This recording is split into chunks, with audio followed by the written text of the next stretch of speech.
కేరళ కళ తప్పింది. ప్రకృతి అందాలతో పర్యాటకులను మంత్రముగ్ధుల్ని చేసే ప్రాంతం ఇప్పుడు భారీ వర్షాలతో అతలాకుతలమైంది. ప్రకృతి ప్రకోపానికి చాలా గ్రామాల ఆనవాళ్లు లేకుండా పోయాయి. వందల మంది బురద కొండల కింద కూరుకుపోయారు. ఒక్క రాత్రి కురిసిన భారీ వర్షం ఊహకు అందని విధ్వంసాన్ని మిగిల్చింది. ప్రకృతి విలయం కాస్త ఇప్పుడు మృత్యు విలయంగా మారిపోయింది. పర్యాటకానికి మణిహారం లాంటి కేరళ ఇప్పుడు బాధితుల ఆర్తనాదాలతో అల్లాడుతోంది.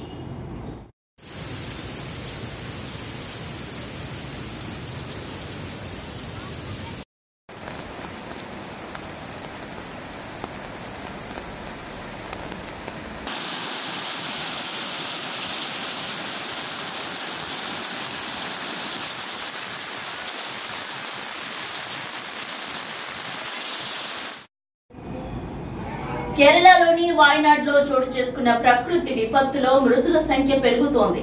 మృతుల సంఖ్య ఇప్పటికే 190కి చేరింది. ఇంకా చాలా మంది ఆచూకీ తెలియాల్సి ఉంది. భారత సైన్యంతో పాటు ఎన్డీఆర్ఎఫ్ బృందాలు గాలింపు చర్యలు కొనసాగిస్తున్నాయి. ఇప్పటి వరకు దాదాపు 1000 మందిని రక్షించారు. హెలికాప్టర్ల ద్వారా బాధితులను సురక్షిత ప్రాంతాలకు తరలిస్తున్నారు.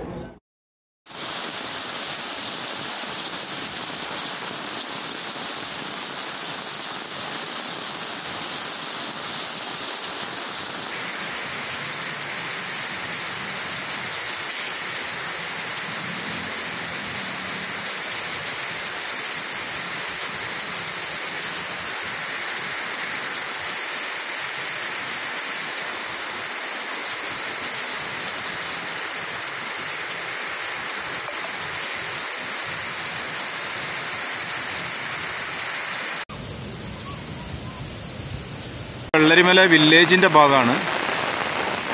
ഇവിടെ വെള്ളരിമല വില്ലേജ് ഭാഗത്ത് പാലത്തിന്റെ അവസ്ഥയത് പുഴ ഏതാണോ കര ഏതാണെന്ന് അറിയില്ല. ആ ലെവലിലാണ് ഇപ്പോൾ വെള്ളം ഒഴുകുന്നത്. ഹെലികാപ്റ്ററിന്റെ പെര ഒക്കെ നിൽക്കുന്ന ഏരിയ ഇത്. പച്ചക്കാട് പോയ മരുന്നതാ ചൂരുമല കാണാൻ. That's all for now. Keep watching Newsline Telugu.